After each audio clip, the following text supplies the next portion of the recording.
Sudhanshu Rawat New Zealand में अपना successful career छोड़कर वापस अपने गांव आ गए और अपनी जमीन पर एक बुटीक रिजॉर्ट खोला जिसका नाम उन्होंने अपने गांव की एक ज्वेलरी से इंस्पायर होकर रखा बुलाक।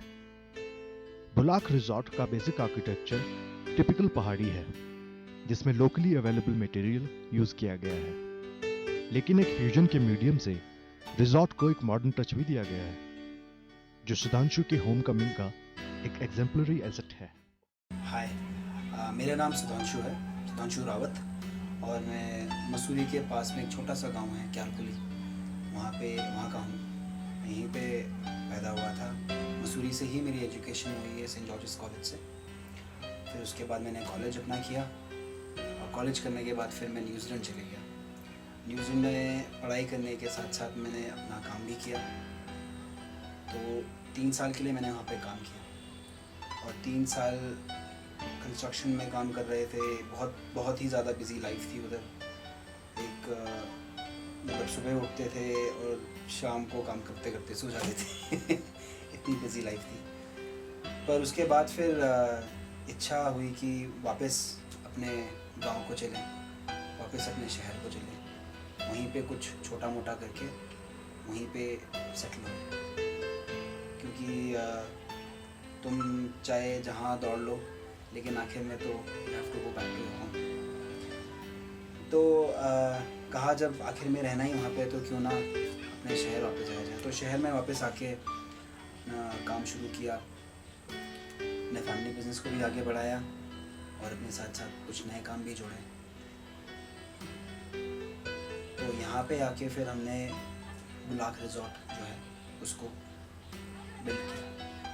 और इसका पूरा कॉन्सेप्ट ये था कि हमारे जो पहाड़ हैं, मेरा जो मसूरी है, उसको हम डिफाइन कर सकें, एक पोएम की तरह कह सकें टू द वर्ल्ड। बुलाक एक सेप्टम नोज रिंग होती है, एक जो यहाँ पर हमारी पहाड़ी औरतें महिलाएं पहनती हैं। क्या कारण था बुलाक रखने का?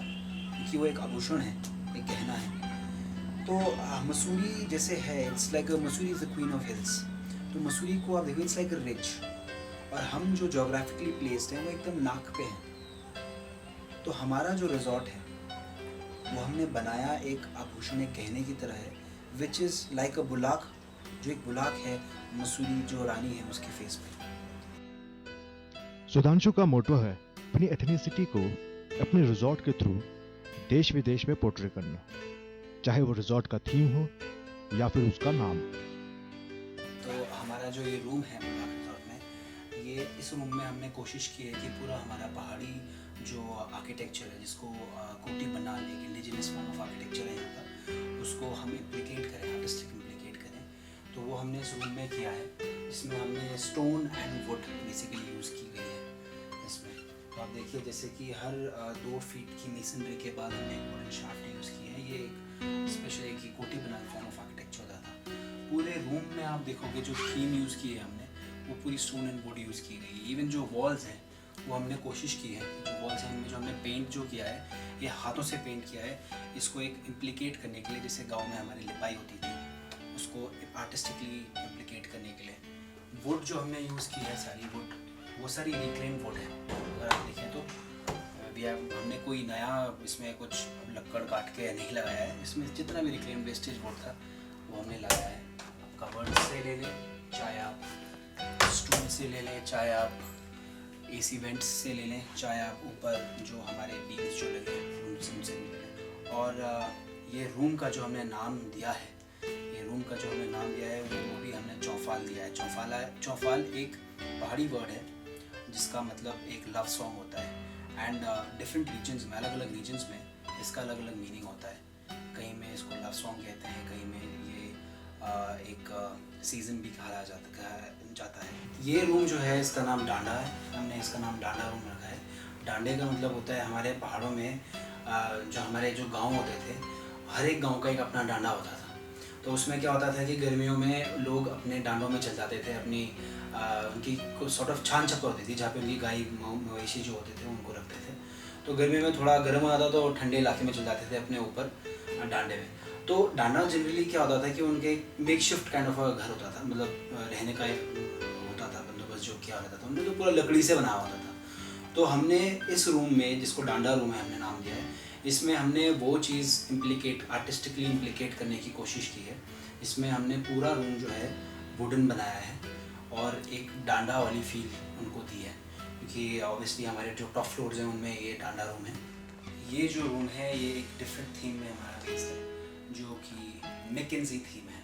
दरअसल हमारे जो रिजॉर्ट है उसके पास में ही लगती हुई एक कार्ट रोड है, जिसको मैकेंजी कार्ट रोड बोलते थे। तो वहाँ से हमने इंस्पिरेशन इस रूम की ली है, जिसमें हमने पूरा इसको एक कॉलोनियल टच दिया है। तो आप देखेंगे जो हमारी लाइंस हैं, जो हमारे आले हैं जो बने हैं पूरे रूम में, जो हमारे आले बने हैं, जो हमारे ऊपर बॉक्सेस बने हैं, जो उसकी पूरी सीलिंग हुई है, उसमें जो कॉर्निसेस यूज़ हुई हैं, वो सब जो है एक कॉलोनियल इम्प्लीकेशन है, कॉलोनियल सॉर्ट ऑफ डिज़ाइन है इस रूम का।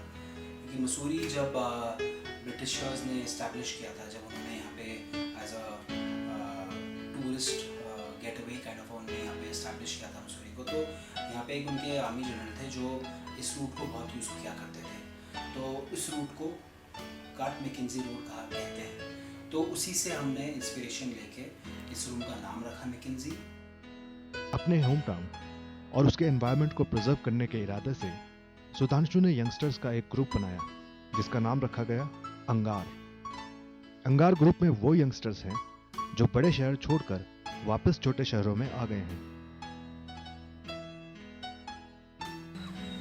तो न्यूजीलैंड में जब मैं रह रहा था तो मैं अपने टाउन को बहुत मिस करता था, अपने गांव को बहुत मिस करता था, और बड़े सपने में आता था कि यार जब वापस जाऊंगा तो काम तो करूंगा ही खैर, लेकिन उसके साथ साथ कुछ ना कुछ कंट्रीब्यूट ज़रूर करूंगा अपने शहर को, अपने गांव को, अपने एरिया को। तो जब मैं वापस आया न्यूजीलैंड से, जब वापस आया पढ़ाई करके, अपना काम वाम सेट किया, अपना काम वाम इस्टेब्लिश किया, उसके साथ साथ मैंने और मेरे कुछ मित्र थे, हमने एक ग्रुप स्टार्ट किया जिसका नाम अंगार था, जिसमें यंग अप्रोच के लोग, थोड़ा जिनका यंग ब्लड जिसको कहते हैं, वैसे थोड़ा एक पर्सोना के लोग हमने जोड़े अपने साथ, और हमने कई सारी मुहिमें की, जिसमें क्लीनलीनेस ड्राइव्स थी मसूरी में, और उसमें फॉरेस्टेशन ड्राइव्स थी, और एजुकेशन फील्ड में भी हमने टच किया।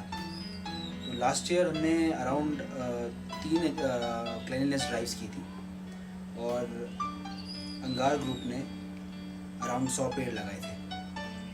मैंने खुद पर्सनली 500 पेड़ लगाए थे अपने खुद के लैंड में, और अपने होटल के लैंड में, और अपने गांव के लैंड में।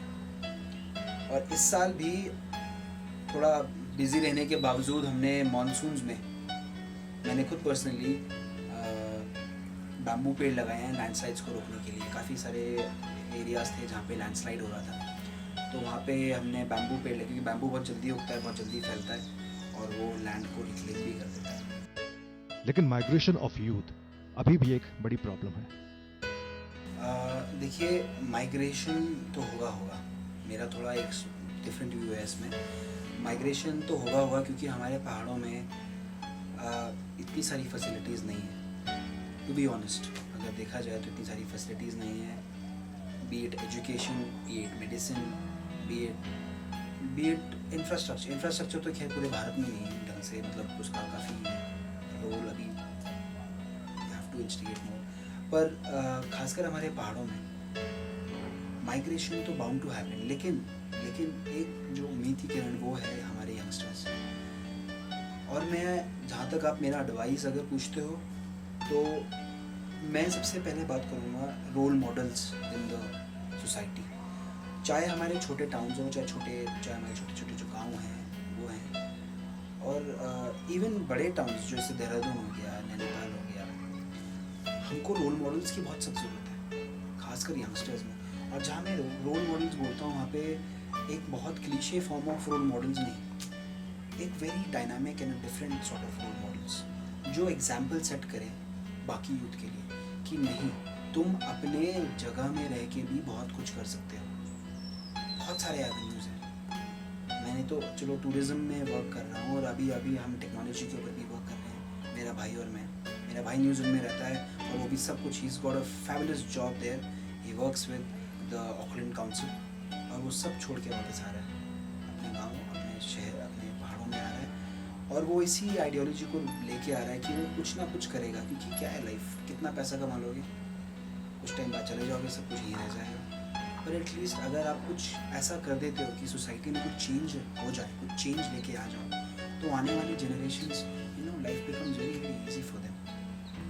अपने लोगों के बीच में रहने का भाग्य भी है कि अपने लोगों के बीच में रह के उनके साथ साथ मिल के कुछ करने का सौभाग्य कहीं। दुर्भाग्य तो वो है कि दूर कहीं बैठे हैं, गाँव की याद लगी आना, अब करा तो करा क्या, गाँव की याद आ रही है, करें तो करें क्या, रोटी भी कमानी है।